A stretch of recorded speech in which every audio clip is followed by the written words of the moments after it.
Assalamualaikum warahmatullahi wabarakatuh. Para mahasiswa yang saya hormati, pada pertemuan kali ini kita akan membahas tentang konsep kenabian atau an-nubuwah fil aqidah al-islamiyah dalam aqidah Islam. Para nabi dan para rasul itu mempunyai sifat wajib, sifat jaiz, sifat mustahil sebagaimana Allah Subhanahu wa taala. Maka pembahasan kita juga akan bahas sifat wajib mereka, sifat jaiz mereka, sifat mustahil mereka, jumlah mereka dalam Al-Quran, dan bagaimana sih hukum keismahan, keterjagaan para nabi dan para rasul itu dari dosa, baik dosa besar atau dosa kecil. Kita akan bahas bersama-sama. Referensi kita pada kali ini kita akan langsung menggunakan kitab yang pertama adalah Jala'ul Afham, karya Kiai Ihya Ulumuddin, dari Malang juga beliau, santri Syekh Muhammad bin Alwi Al-Maliki. Yang kedua kita akan menggunakan kitab Al-Kubra Al-Yakiniyah karya Syekh Ramdan Al-Buti. Dan yang ketiga kita akan menggunakan kitab Al-Aqidah Al-Islamiyah wa Madahibuha karya Dr. Al-Qahtam. Yang pertama adalah disebutkan dalam kitab Aqidatul Awam karya Syekh Marzuki, Arsala anbiya dawi faqanah bisidqi wa tablighi wal amanah. Oke, sebelumnya kita akan mengklirkan dulu apa sih kenabian itu dan apa sih kerasulan itu. Kita akan menelisik bagaimana pernyataan dari kitab Kubrul Yakiniyah karya Syekh Ramdan Al-Buti, bahwasanya kata nabi, itu dari kata an-nubuwah. An-nubuwah, kenabian, itu diambil dari kata an-naba yang artinya adalah al-khabar, berita. Artinya kenabian adalah wusulu khabar min Allah bi tariqil wahyi ila man ikhtarahu min ibadi litalaqqi dzalika. Datangnya suatu khabar dari Allah melalui wahyu, khabar, kalam dari Allah menggunakan media wahyu, diberikan kepada man ikhtarahu, orang yang dikehendaki Allah. Berarti khobar, konsep kenabian itu adalah adanya khobar, adanya kalam yang diberikan kepada orang yang dikehendaki Allah melalui wahyu. Berarti dari Allah melalui wahyu kepada orang yang dikehendaki. Maka kalau kita melihat konsep kenabian itu, maka hubungannya adalah hubungan allati bainan nabi wal khaliq, antara orang yang menerima wahyu dengan Tuhannya. Nah, itu konsep kenabian. Konsep kenabian itu adalah hubungannya adalah antara hamba dengan Tuhannya. Hubungannya adalah hubungan vertikal antara hamba dengan penciptanya, yaitu alaqatul wahyi wal imba. Nah, kalau konsep kerasulan itu adalah ta'ni taklifullah ahada ibadi bi iblagil aqarina bi syara'in aw hukmin muayyanin. Adalah perintah Allah kepada salah satu hambanya untuk menyampaikan syaratnya, menyampaikan syariatnya, atau menyampaikan hukumnya. Maka kalau kalimat risalah, rasul, itu adalah sudut pandangnya adalah antara seorang rasul yang telah mendapatkan wahyu, diperintah Tuhannya untuk menyampaikan wahyu. Jadi hubungannya adalah alaqatul ba'si wal irsali. Jadi ketika dia diutus dan bagaimana tugasnya menyampaikan kepada sesamanya. Jadi bisa dikatakan sebagai hablum minan nas, hubungan horizontal. Maka kalau dibandingkan faidah halat tafin nabi alladhi baina wa baina Allah fayyan nubuwah, wa idza hatta halatu alladhi bainahu wa bainan nasi fayyan risalah. Maka menurut Syekh Ramdan Al-Buti, maka karena kalau sudut pandangnya adalah seorang nabi yang mendapatkan wahyu dari Tuhannya, maka itu adalah nubuwah. Setelah dia mendapatkan wahyu dari Tuhannya, diperintah untuk menyampaikan horizontal, itu adalah kerasulan, itu adalah risalahnya. Maka kalau dilihat dari konsep kenabian dan risalah nubuwah dan risalah ini, maka tentu saja kanatin nubuwah asyrafu minar risalah. Maka tentu saja kenabian itu lebih utama daripada kerasulan. Karena kenabian itu hubungannya terhamba dengan Tuhannya. Kalau kerasulan adalah antara seorang rasul dengan umatnya. Oke, kita kembali kepada pembahasan dalam kitab Jala'ul Afham. Dalam kitab Jala'ul Afham disebutkan bahwasanya arasala anbiya dari fatwa bisidqi wa tablighi wal amanah. Allah mengutus para rasul. Berarti Allah mengutus para nabinya, berarti nabi yang telah menjadi rasul. Dawi fatonah, karakternya adalah mereka cerdas. Cerdas ya. Kedua adalah bisidqi, mereka juga orang yang jujur. Tabligh menyampaikan perintah Tuhannya sebagaimana perintah itu dan amanah. Oke. Fatonah artinya adalah kamalud duka wahidatul aqli fi ilzamil khusumi fil muhajajati wa ibtali da'awihim al-batilati. Fatonah artinya adalah sangat cerdas atau apa ya bahasanya, prophetic intelligence, ya, ada buku namanya prophetic intelligence, ya, kecerdasan para nabi dan para rasul itu adalah para nabi dan para rasul itu pasti cerdas. Orang yang cerdas itu tidak terbatas dia harus bisa baca atau bisa tulis, tidak. Kecerdasan itu ada di otak. Sedangkan membaca dan menulis itu adalah keahlian. Keahlian apa? Namanya apa? Skill ya, skill. Maka semua nabi dan semua rasul itu pasti cerdas. Kenapa mereka harus cerdas? Karena mereka pasti akan mendapatkan tantangan dakwah dari orang-orang yang tidak setuju dengan dakwahnya, orang-orang yang digelari dengan orang-orang kafir, orang yang ingkar kepada Allah dan kepada Rasul. Yang kedua adalah asidku, mereka harus jujur. Kenapa harus jujur? Ya karena mereka mempunyai, setelah mereka mendapatkan wahyu, menjadi nabi, ketika mereka diperintah menyampaikan pada para umatnya, maka mereka adalah rasul. Artinya antara wahyu yang didapat dari Allah dan wahyu yang disampaikan kepada umatnya itu harus sesuai. Tidak ada tambahan dan tidak ada pengurangan. Yang namanya jujur. Selanjutnya tabligh, ya jelas tugas para rasul itu adalah menyampaikan agama, syariat Allah Subhanahu wa taala kepada seluruh manusia, dan amanah. Amanah itu artinya adalah isbatuhum zahiran wa batinan min at-talabusi biman hid'anhu walau nahya karoha. Amanah itu artinya adalah setiap nabi, setiap rasul itu mereka terjaga secara lahiriah dan batiniah, terjerumus kepada sesuatu yang dilarang, baik sifatnya haram atau mungkin bahkan hanya makruh. Nabi dan Rasul terhindar dari itu.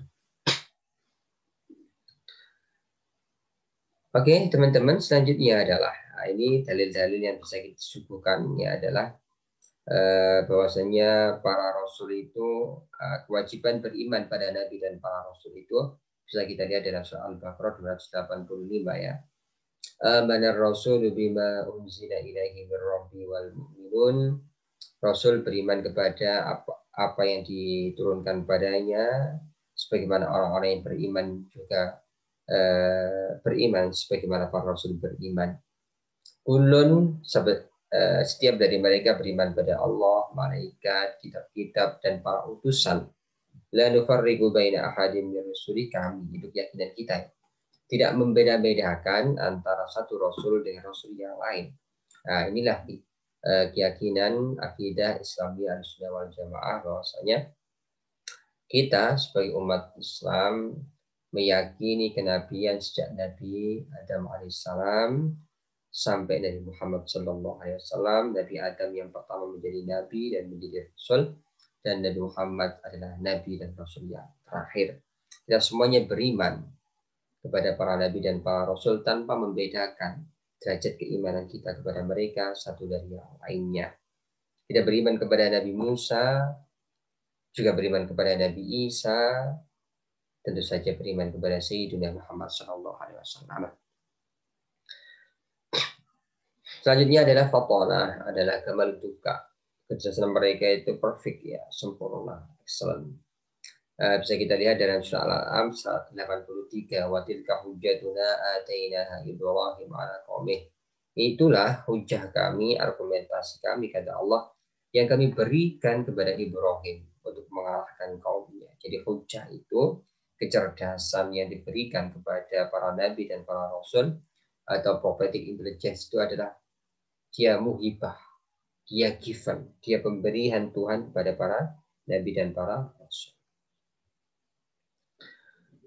Kemudian jujur, ya wasadaqallahu wa rasuluhu wasadaqal mursalin. Jelas ya. Dan lebih spesifik dalam Maryam 5:4 Allah berfirman, ingatlah dalam kitab bahwasanya sesungguhnya Ismail itu adalah orang yang jujur. Nah, ini shadiqal wa'd. Oke. Selanjutnya adalah at-tabligh, menyampaikan apa yang harus mereka sampaikan. Sebagaimana dalam Al-Maidah 67, ya ayyuhar rasul balligh ma unzila ilaika min rabbik, wahai utusan, sampaikanlah apa yang telah diturunkan kepadamu dari Tuhan. Selanjutnya adalah amanah. Amanah tadi adalah bahwasanya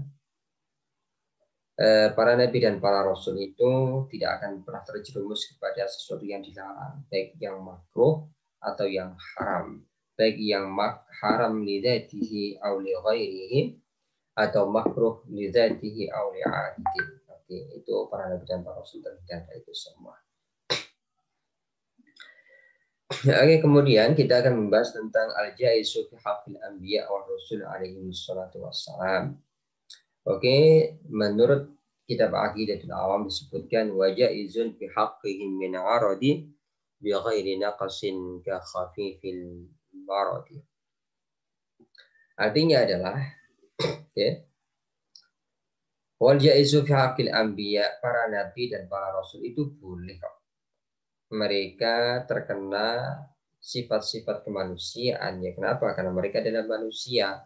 Tapi dengan syarat, ya, sifat manusia yang menimpa manusia ini tidak sampai mengurangi derajat mereka. Oke, maka wajib bagi kita, maka tidak aneh jika para rasul itu juga makan, minum, berbisnis, mereka juga kejual beli, mereka masuk pasar, dukhulil aswaq ya.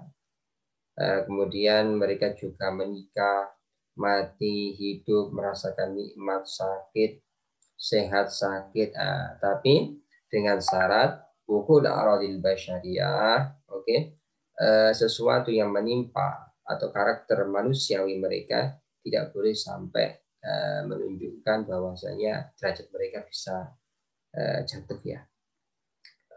Di antara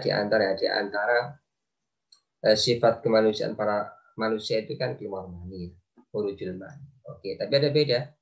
Kalau kita biasanya keluar mani itu mungkin tidur akhirnya mimpi basah dan akhirnya keluar mani, itu godaan setan. Jadi setiap kita tidur keluar mani maka kita terkena godaan setan. Oke.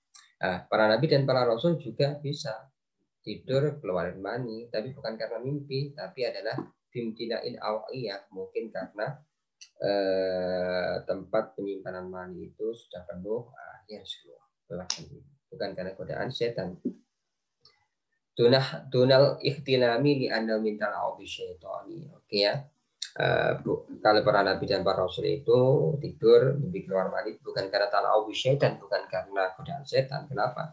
Karena setan tidak boleh mengalahkan nabi dan para rasul. Nah, artinya kemudian wa amal a'rad alladhi fiha naqasun, jika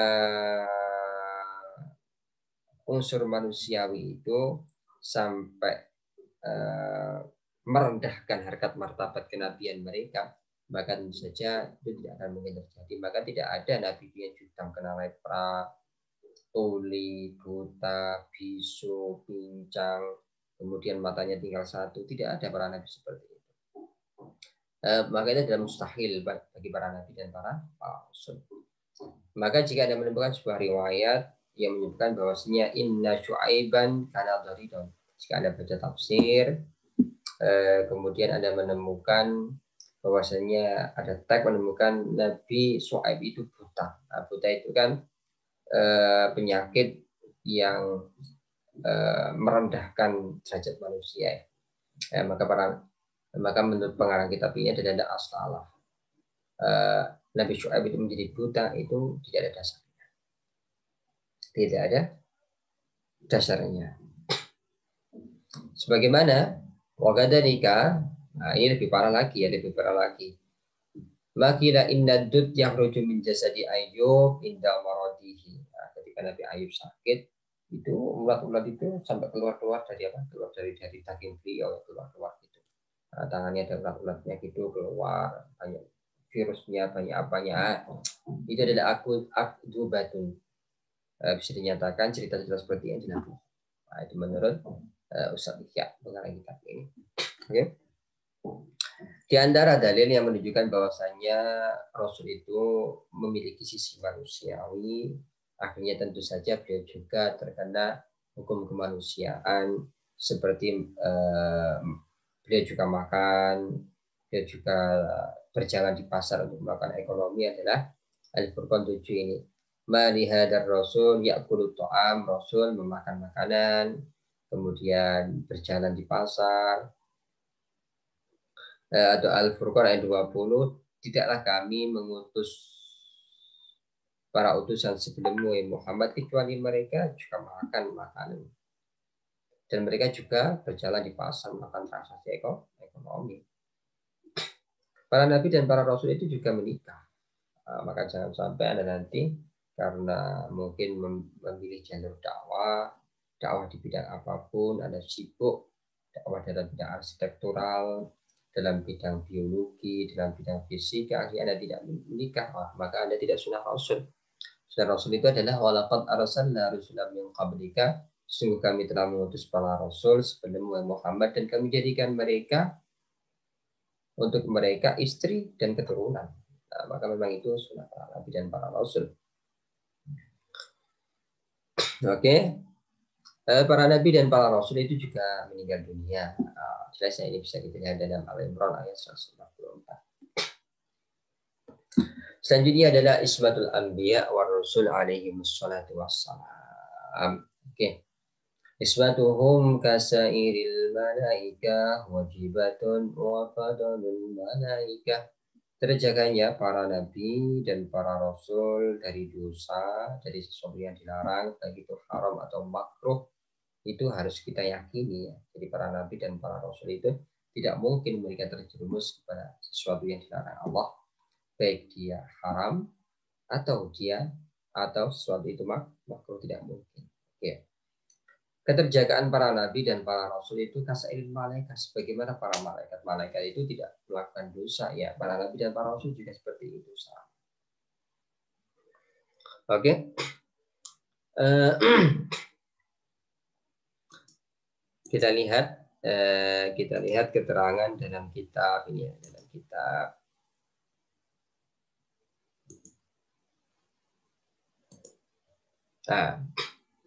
Al-Aqidah Al-Islamiyah karya Dr. Al-Qahtani, bahwasanya al-ismah atau maksum biasanya kita adalah secara bahasa artinya adalah al-hifz, terjaga. Secara istilah adalah alla yakhluqallah fihim, dan Allah tidak mentakdirkan, tidak menciptakan dalam pribadi nabi dan para rasul itu perbuatan dosa. Nah, ini harus kita yakini. Kalau kita lihat bahwasanya istilah ismah atau para nabi dan rasul maksum adalah mereka tidak akan terjerumus kepada dosa.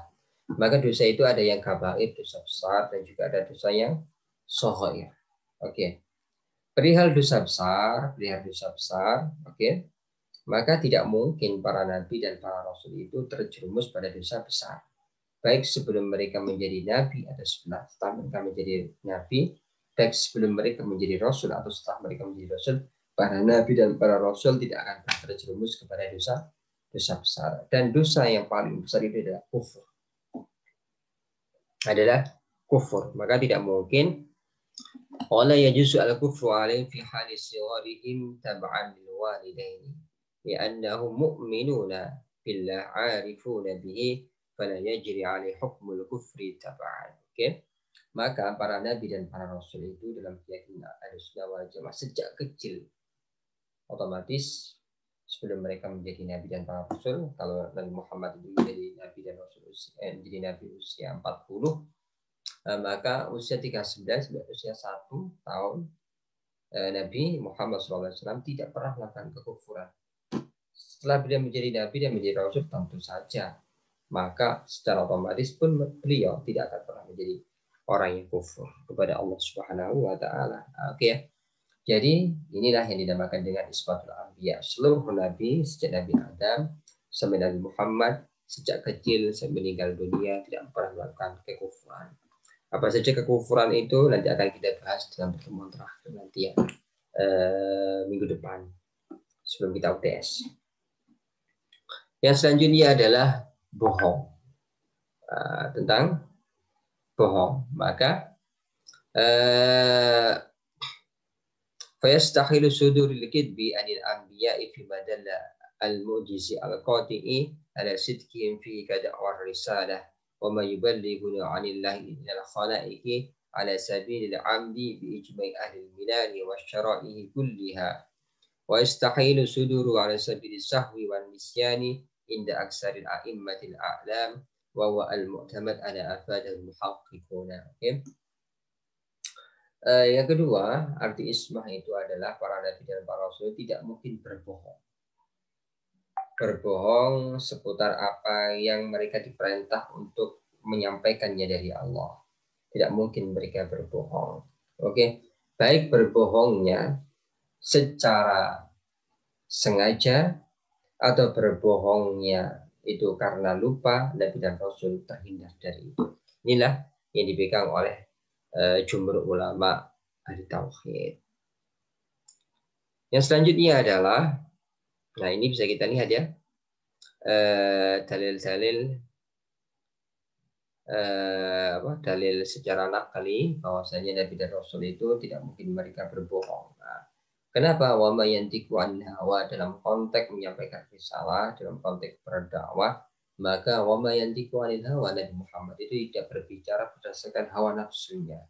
In huwa illa wahyu yuha, apa yang beliau ajarkan, apa yang beliau sampaikan perihal syariat ini adalah murni atas bimbingan wahyu Allah Subhanahu wa taala. Maka tidak aneh jika Yasin 52 para nabi dan para rasul digelari dengan shadaqal mursalun. Dalam Al-Haqqah sama seperti itu ya. Dalam hadis juga disebutkan bahwasanya qalu ya Rasulullah innaka tada'abna inni la aqul inna haqqan, kata Nabi, saya tidak berbicara kecuali yang benar. Oke. Selanjutnya kita kembali kepada kitab Jinaul Afham. Nah ini ya di antara dalil-dalil bahwasanya para nabi dan para rasul itu la yattasifuna illa bil akhlaqil karimah li'annahum qudwatun hasanah wal masalul a'la alladhi yattaju ilaihi an-nas wallahu huwa alladhi tawalla ta'dibuhum wa tahdibuhum wa ta'limuhum hatta kanu ahlan lidzalik. Pertanyaannya kenapa sih para nabi dan para rasul itu kok harus terjaga dari kemaksiatan, dari dosa baik yang haram atau yang makruh, ya larangan yang haram atau larangannya yang makruh. Kenapa? Pertama adalah karena mereka adalah qudwatun hasanah. Mereka adalah uswatun hasanah, mereka adalah prototip yang harus kita tiru. Maka mereka tidak boleh terjerumus kepada keharaman atau kemakruhan, dosa besar atau dosa kecil. Oke. Kemudian kenapa mereka bisa menjadi pribadi yang seperti itu? Nah, disebutkan karena Allah sendiri yang mendidik mereka, yang mensucikan jiwa dan nafsu mereka, dan yang mengajari mereka. Keren ya. Jadi ada satu lagi metodologi untuk menjadi orang yang benar adalah dengan terus mendekatkan diri kepada Tuhan yang Maha Kuasa. Oke. Di antara dalil keismahan ini bisa kita lihat dalam At-Tur ayat 48, wasbir li hukmi rabbika, sabarlah atas hukum Tuhanmu, fa innaka bi'ayunina, karena sesungguhnya kamu selalu ada dalam pengawasan kami. Nah, itu ya. Wa ma kana linabiyyin ayyahul, tidaklah pantas, tidaklah layak bagi seorang nabi untuk berlaku khianat. Nah, ini kenapa akhirnya para nabi dan para rasul akhirnya mereka maksum. Keyakinan selanjutnya adalah wahum afdalun minal malaika ala madhab ilai jumhur asy'ariyah. Oke.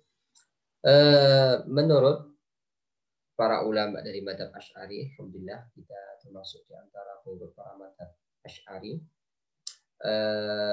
Para nabi dan para rasul itu afdalun minal malaika, lebih utama daripada malaikat. Kenapa? Coba kita lihat.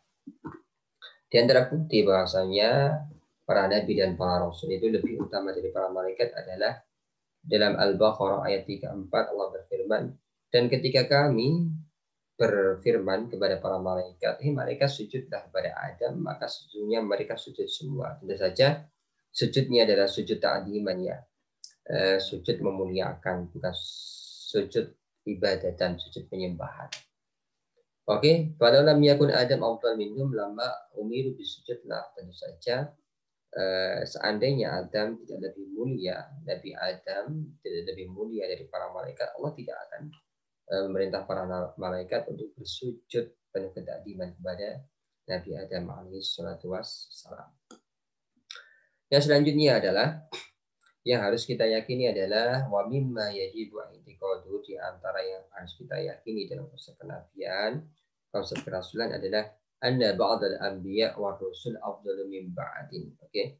Di antara nabi dan di antara para rasul ada yang satu dengan yang lainnya lebih utama. Ya. Keyakinan kita yang pertama adalah la nufarriqu baina ahadin minhum mir rusul. Di dalam konteks keimanan kita harus semuanya beriman kepada para nabi dan para rasul sejak Nabi Adam sampai Nabi Muhammad SAW. Namun ternyata Allah Subhanahu wa taala dalam Al-Baqarah 253 dan Al-Isra 55 berfirman, tilkar rusulu faddalna ba'dhum 'ala ba'd. Itu di antara para rasul sebagian kami, di para rasul sebagian dari sebagian yang lain kami utamakan. Walaqad faddalna, dan sungguh telah kami utamakan ba'dhan nabiyina, di antara para nabi ala ba'din, di atas sebagian yang lain. Ini adalah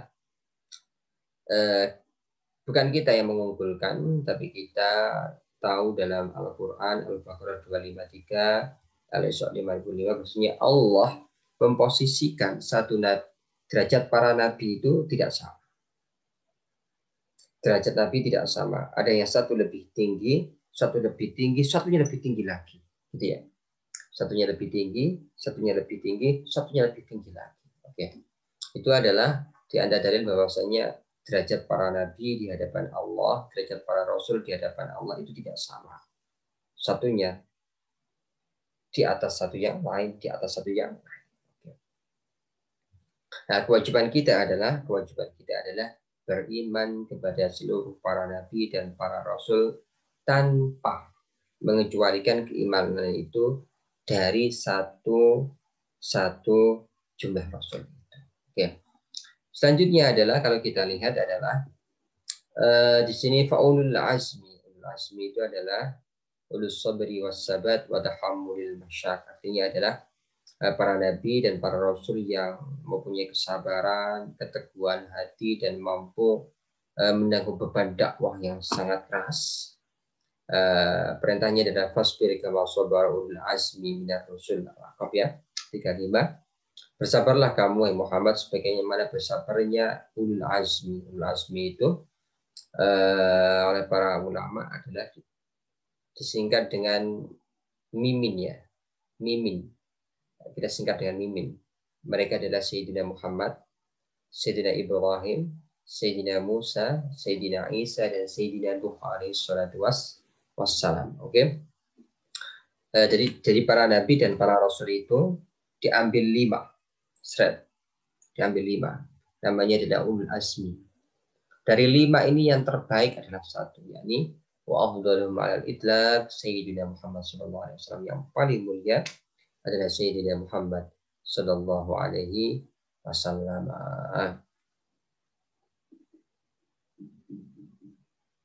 Oke. Jika kita tahu bahwasanya derajat para nabi dan para rasul di hadapan Allah itu bertingkat-tingkat, maka wa mimma yajibu i'tiqaduhu, dan di antara yang wajib kita ketahui dan kita yakini adalah anna ba'dal malaikat karusul minhum afdalu min ghairihi, bahwasanya derajat para malaikat di hadapan Allah Subhanahu wa taala itu pun tidak satu derajat, tapi bertingkat-tingkat. Satu lebih tinggi, lebih tinggi, lebih tinggi. Dari keseluruhan malaikat yang paling mulia adalah ada 10. Ya. Tafsilu asliminhumu Jibrilu, Mika'ilu, Israfilu, Izra'ilu, Munkar Nakirun, Warakibun, Wakada, Atidun, Malikun, Waridun, Wadada. Oke. Dari 10 ini, ru'asa'ul malaikat, pemimpinnya adalah ada 4. Jibril, Mikail, Israfil, Israil. Nah, pemimpin tertinggi mereka adalah Jibril alaihi salatu wassalam. Oke, sebagaimana dalam surah Al-Hajj 25 kita sebutkan Allah memilih para malaikat sebagai utusan. Ya. Wa afdaluhum Jibril alaihi salam, dan yang paling utama pemimpin mereka adalah malaikat Jibril alaihi salatu wassalam. Oke. Ya, teman-teman, kita sudah berbicara tentang definisi dan kenabian dan kerasulan. Kita juga sudah berbicara tentang sifat jais para nabi dan para rasul mereka, karena mereka adalah manusia. Oke, manusia, maka mereka boleh melakukan sifat kemanusiaannya dan boleh terkena sisi kemanusiaan dengan syarat tidak mencederai kenabian dan kerasulan mereka. Selanjutnya kita akan berbicara tentang sifat mustahil. Oke. Wal mustahilu didu kulli wajibin fahfad li khamsina bihukmin wajib. Sifat mustahil itu, mustahil adalah sesuatu yang akal tidak menerima ketika sesuatu ini ada. Kalau wajib itu adalah sesuatu yang adanya, ya, sesuatu yang ketiadaannya akal tidak menerima. Kalau mustahil adalah sesuatu yang adanya akal tidak menerima. Jadi kalau wajib harus ada, adanya, ketiadaannya akal tidak menerima. Kalau mustahil sesuatu yang tidak ada, yang jika ada akal tidak menerima keadaannya. Oke. Maka sifat jika tadi sifat para nabi dan para rasul adalah fatona, aduka al-kamil, kecerdasan yang paripurna, kecerdasan yang excellent, kemudian jujur, menyampaikan, kemudian amanah, mereka terhindar dari dosa. Maka fatonah, cerdas, namanya adalah baladah, bodoh saja. Jujur, bohong, tabligh, kitman, menyimpan apa yang harus mereka sampaikan, amanah, khianat. Oke. Rasul tidak mungkin bodoh, Rasul tidak mungkin berdusta, Rasul tidak mungkin menyembunyikan apa yang harus mereka sampaikan, dan para nabi dan para rasul tidak mungkin adalah orang yang berkhianat. Maka teman-teman, kalau kita kembali flashback kepada materi sebelumnya tentang ketuhanan, maka Allah itu mempunyai sifat wajib 20. Satu sifat nafsiyah, kemudian 5 sifat salbiah, 7 sifat ma'ani, dan 7 terakhir sifat ma'nawiyah. Dalam nadhaman wallahu mawjudun qadimun baqi mukhalifun lil khalqi bil ilhaqi wa qaimun ghani wa wahidun wa qadir muridun alimun bi kulli syai'. Sami'unil basir wal mutakallimu lahu sifatun sab'atun tandadimu wa qudratun iradatun sam'un basara hayatunil ilmu kalamu istamat. 20 sifat wajib Allah jadi dibagi menjadi 4, salbiyah, nafsiyah, salbiyah, ma'ani, dan makna. Ya, ada 20. Kemudian mustahilnya juga ada 20, berarti ada 40. Kemudian sifat wajib bagi Rasul ada 4, yaitu arsala anbiya dawi fatana bisidki wa tablighi wal amanah. Tentu saja lawannya juga ada 4. Yang mungkin Rasul, Nabi dan Rasul itu bodoh, kemudian suka berbohong, menyimpan risalah yang harus mereka sampaikan kepada umatnya, apalagi khianat, tidak mungkin ya, tidak mungkin. Selanjutnya adalah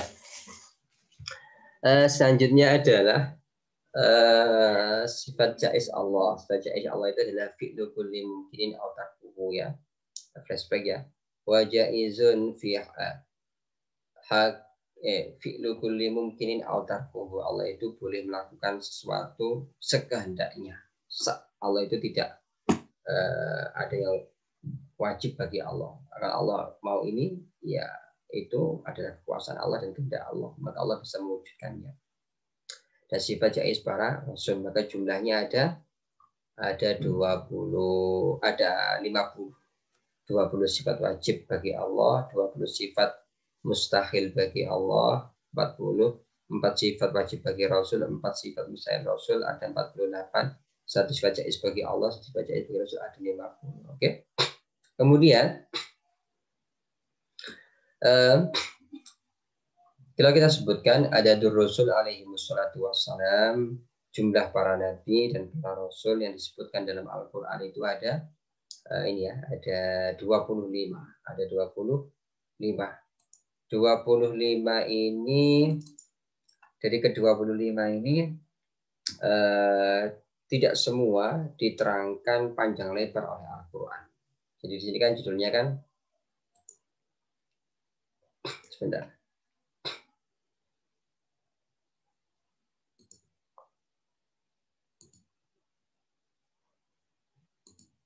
Oke. Judulnya kan jumlah para nabi, jumlah para rasul yang disebutkan dalam Al-Qur'an. Oke. Jumlahnya ada 25. Oke. 25 ini kalau kita lihat di slide ini, sebentar, ini materi ulumul Quran. Ini ya. Ketika Al-Qur'an menceritakan jumlah para nabi dan para rasul, maka ada yang mutawalah, panjang lebar ya. Seperti cerita Nabi Ibrahim, Musa, Yusuf alaihissalam. Ini ada dalam beberapa surat dalam Al-Quran. Kalau kita lihat dalam surat Al-Baqarah, kemudian surat Ali Imran, kemudian surat Ibrahim sendiri ya. Kita akan menemukan cerita Nabi Ibrahim, Nabi Ibrahim ini panjang lebar. Kemudian ada yang tidak panjang, tidak lebar, itu Nabi Yunus, Sulaiman, Lut. Kemudian pendek, Ismail, Ishak, dan bahkan adalah la na'rifu illa ismuh. Quran hanya menyodorkan namanya saja, tapi tidak ada ceritanya. Ini seperti Nabi Ilyas, dan Zulkifl. Ini kalau bicara tentang cerita para nabi dan para rasul ditinjau dari segi panjang dan pendeknya. Oke, kita kembali kepada kitab Jala'ul Afham. Oke, ini kalau Anda telah kita tilawah mana ya? Tafsilu khamsatin wa isrina lazim kulla mukallafin wa ghtanim hum adamun idrisun nuhud ma saleh wa ibrahim kullun muttaba, sampai terakhir jumlahnya ada 25. Oke. Pertama adalah Nabi Adam dari dengan Abul Bashar, ayah dari manusia. Ini keyakinan kita, ayah kita, nenek moyang kita adalah Adam, adalah Abul Bashar, bukan yang lainnya. Yang dalam cerita Al-Qur'anul Karim, oke, Abul Bashar atau manusia ini pertama kali namanya adalah Adam alaihissalam. Yang secara konsep, secara konsep Al-Quran, bukan konsep ya, yang oleh Al-Quran diterangkan bahwasanya penciptaan Adam atau Abul Bashar, manusia pertama itu adalah pertama dari tanah, namanya adalah turabil ard. Ini ayatnya, bisa Anda lihat. Kemudian tanah itu dikasih air, turab dikasih air, namanya tin, tanah bercampur air. Sebagaimana namanya adalah minat tin, tanah yang bercampur air namanya adalah tin. Shad 71, Al-A'raf 12. Kemudian tanah bercampur air ini diaduk maka menjadi tanah liat yang lengket, namanya tinil lazib. Sofat 11. Oke ya. Selanjutnya tanah liat yang tanah ini ya. Tanah liat yang lengket ini kemudian dia dikeringkan. Dibentuk kemudian dikeringkan. Nah, setelah itu dibentuk dikeringkan dia menjadi sol-solin kalfahar. Nah, ini ya. Ini bentuk manusia awal. Bentuk manusia masih berbentuk tanah tapi sudah ada seperti patung ini. Kemudian Al-Hijr 29 disebutkan ketika kata Allah, firman Allah, ketika aku telah menyempurnakan etapa penciptaan manusia dari turab menjadi tin, menjadi tinil lazib, menjadi salsalin min hama'il masnun, dan terakhir salsalin kal fakhar, maka wa nafakhtu fihi min ruhi, maka aku tiupkan roh ke dalamnya, faqa'udahu sajidin, maka aku perintahkan para malaikat bersujud, maka mereka semuanya bersujud. Nah, maka di sini kita lihat keyakinan kita bahwasanya manusia itu adalah keturunan manusia, bukan keturunan hewan, sebagaimana Darwin mengatakannya. Jadi manusia dalam akidah Islamiyah adalah keturunan Adam alaihissalam. Kenapa? Karena Adam alaihissalam adalah Abul Bashar. Oke. Yang kedua Idris, yang ketiga adalah Nuh, yang terkenal dengan Bani Topan. Kemudian Hud alaihissalam adalah wahum qaumun mahiduna fi fanil mikmar. Kaum Hud diutus kepada kaum Ad. Kaum Ad ini adalah kaum yang dia terkenal mereka dengan keahlian arsiteknya. Fanil Mikmar, seni arsitektural. Nah, ini anak-anak arsitek harus tahu ini ya. Al-Quran itu menyatakan bahwasanya yang ahli arsitektur itu adalah kaum Ad. Nabi Soleh, Nabi Ibrahim berkenal dengan Abul Anbiya, ayah para nabi. Kemudian Lut yang diutus kepada kaum Sodom, yaitu orang-orang yang suka sama jenis ya. Kemudian Ismail alaihissalam.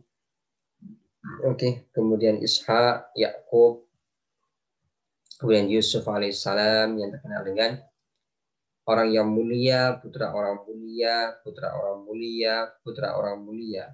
Yusuf putra Nabi Yakub, putra Nabi Ishak, putra Nabi Ibrahim alaihissalam. Kemudian Nabi Ayub yang dalam akidah Islamiyah terkenal dengan Al-Masalibus Sabri, adalah sosok yang menjadi prototip qudwatun hasanah dalam kesabaran. Kemudian Nabi Syuaib, kemudian Nabi Harun, Nabi Musa yang terkenal dengan Kalimullah.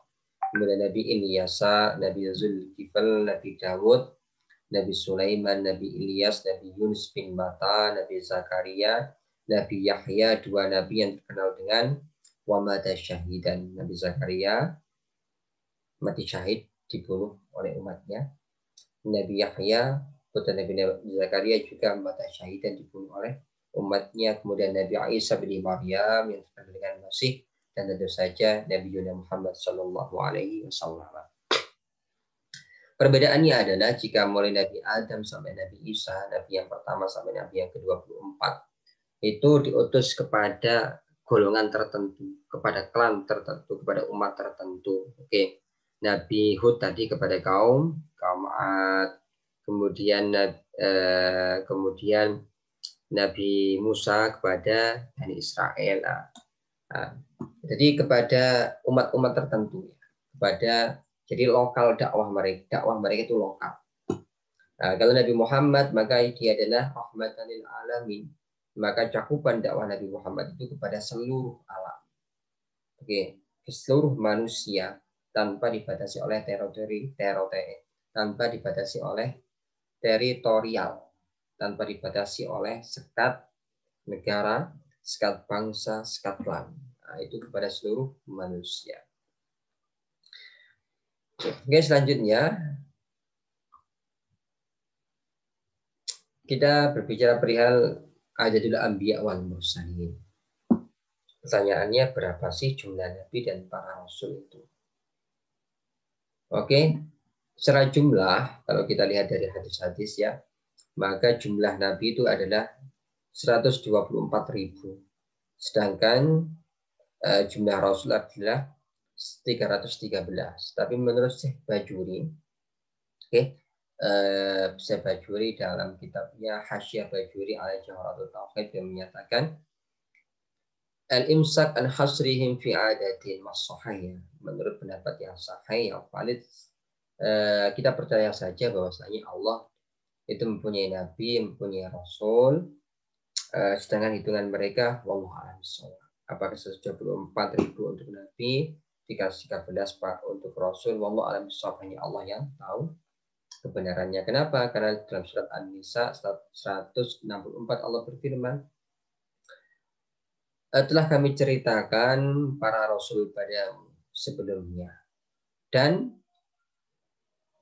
telah kami dan ada di antara rasul-rasul itu yang tidak kami ceritakan padamu. Jadi ada nabi dan ada rasul yang diceritakan ceritanya oleh Allah kepada Nabi Muhammad, tapi juga ada yang tidak diceritakan. Nah, dari inilah para ulama berpendapat bahwasanya yang baik adalah kita tidak membatasi jumlah nabi dan juga rasul, tidak 124.000 untuk nabi dan 313 untuk para rasul. Tidak ada al-imsak.